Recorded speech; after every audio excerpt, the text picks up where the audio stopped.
नमस्कार, बहुत बहुत स्वागत है आपका। प्रधानमंत्री नरेंद्र मोदी और राष्ट्रपति रामनाथ कोविंद से रूस के राष्ट्रपति व्लादिमीर पुतिन ने बातचीत की है। ये टेलीफोन के जरिए बातचीत हुई है, जिसमें क्रिसमस और नए साल की बधाइयां तो थी, लेकिन इसके साथ साथ बातचीत इस चीज को भी लेकर की गई कि कैसे दोनों देश और करीब आ सकते हैं।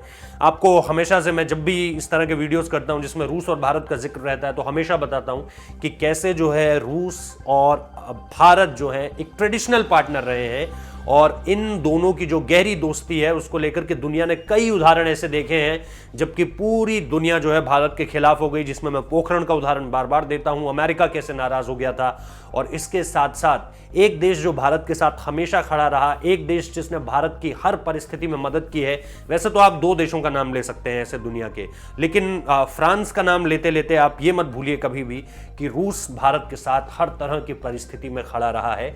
और इसीलिए आप देखिए कि तब जबकि भारत को ये देखना था कि अब हम मिराज 2000 के बाद अगला एडवांस प्लेन कौन सा लेंगे, क्योंकि 83-84 में हमारे पास मिराज 2000 आए थे, और मिराज 2000 जब हमारे पास आए तो हमें लगा कि दुनिया के सबसे एडवांस प्लेन हमारे पास हैं। उस वक्त के हिसाब से मिराज की बात ही कुछ और थी।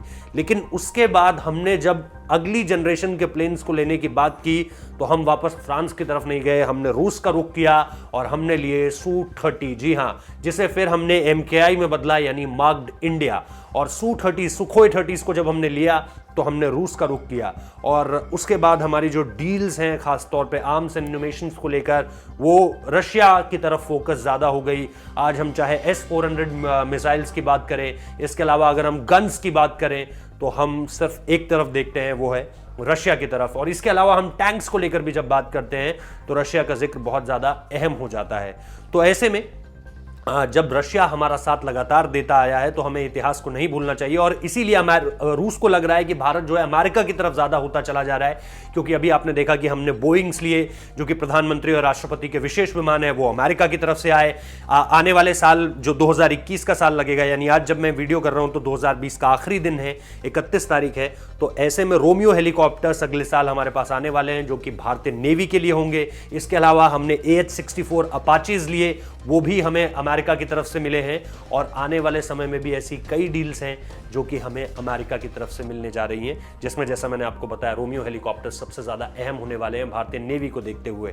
और इसीलिए जो रूस के साथ हमारे रिश्ते हैं उसको लेकर के लोगों, दुनिया को एक ये संदेश जा रहा है कि हम रूस के ज्यादा करीब नहीं हैं, अमेरिका के ज्यादा करीब जा रहे हैं। इसीलिए व्लादिमीर पुतिन ने ये कहा है कि हम जो है वो भारत के साथ अपने रिश्तों को एक नई ऊंचाई देंगे साल 2021 में। ये ऊंचाई कैसी होगी, कितनी और आगे जाएगी, और इस ऊंचाई के बाद अमेरिका किस तरफ खड़ा होगा, क्योंकि सत्ता परिवर्तन अमेरिका में भी हो रहा है। 46वें राष्ट्रपति के रूप में जो बाइडेन जनवरी के महीने में ही शपथ लेंगे। तो देखते हैं चीजें किस तरह से आगे बढ़ती हैं। बहुत बहुत शुक्रिया इस वीडियो को देखने के लिए।